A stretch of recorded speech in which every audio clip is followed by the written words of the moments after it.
Relationship advice from people who are horribly unqualified. The Love Doctors with the Y94 Morning Playhouse. The Love Doctors. When it comes to matters of love and tenderness, sometimes you need only the Love Doctors. Love Doctors, you are the love gurus. Guys, I want you to settle a marriage argument because my husband says I'm being ridiculous and judgy. We have a neighbor who's a single female. Let's just say she's not exactly shy. Every time she mows her lawn, which seems to take her half the day, she's out there in little shorts and a sports bra. She's obviously allowed to wear whatever she wants, but this really isn't about her.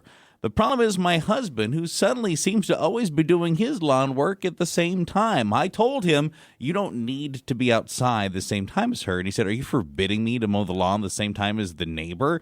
I said, kind of, yeah. I would prefer you're inside when she's outside. You can do it any other time. He says I'm being ridiculous and that it's not like he's paying attention, but come on, who wouldn't pay attention? I think you can say this only started, if it really has only started, whenever she started going out there and mowing, and now every time she's out there, you happen to be out there, it's pervy and you need to stop.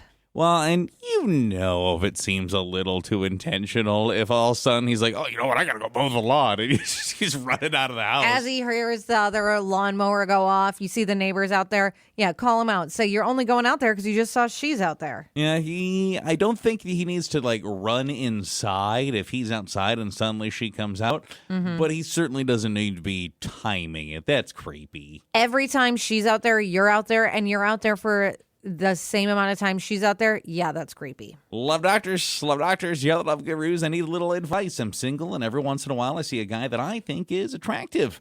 But I always felt like guys should make the first move. Is it inappropriate for a woman to walk up to a guy and say, would you like to buy me a drink? Or is there a better way to handle that? I don't know if you could say, would you like to buy me a drink? I think if you're going to do reversed roles, you buy the drink. Or just, hi. Yeah, I guess anything. But you can't say, you want to buy me a drink? No. Especially in this day and age, you seem kind of like the only reason you walked up was for the drink. Like you're out there. Free drink, yeah. Chatting them up for the drink. That sounds so rude. You cannot say, would you like to buy me a drink? Well, and you know what? Maybe kind of just look and smile in this person's direction. Maybe you could maybe provoke him to come over. You. Yeah. I think you can definitely be the one who starts up the conversation. But whatever you do, don't ask someone to buy you something. No, it sends the wrong message. I don't like it. You just say hello. Hi, how are you doing? And lastly, love doctors, you're the love gurus. I've been married for a couple of years, but I recently found out that a few months ago, my husband had been out for a few dinners and drinks with another woman. He says they never slept together. It was just a couple of dates. And then he realized come date 3 or 4 that he felt guilty and didn't want it to go further and ended it. He said as part of him growing as a person, he needed to talk to me about it, but I think this ends our marriage. What do you think? Wait, when did this happen? A couple months ago. While they were married? Yep. Can you imagine? He's dating someone else while he's married to you. Yep.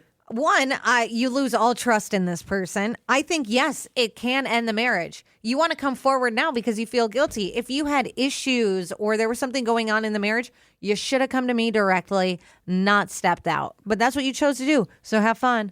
Bye. It's tricky, too, because there's a lot of trust that this person's asking her to put in him. Like, oh, we went on 3 or 4. Like, tell me a number, dates, but we never slept together. Like, that already is a huge step of trust, right? Yes, this whole thing, I don't like it at all. I don't think I don't know if I would give him another chance. Yeah, I could see it going a lot of ways. I'm not sure you're getting a full enough story, though, to, what made him do this? How did he find this person? Is he on dating sites? Why did it take 3 ... or 4 dates for him to realize that he didn't want this to go further? And how many months ago was that? Was it 3 months ago, 2 months ago, a month ago? When is the last time they stopped talking?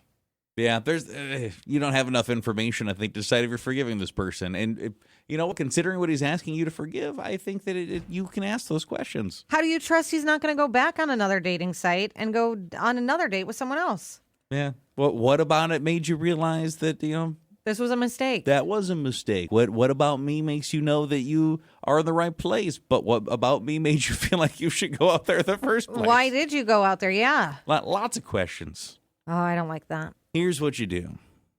You start mowing the lawn in your athleisure gear. There we go. Athleisure? There we go. Athleisure. There it is. And then you know what? You get all the attention. What, from the neighbors? Yeah, there you You're go. going to cause more issues. Just talk to him directly. Here's your husband's punishment. He mows the lawn in your athleisure gear.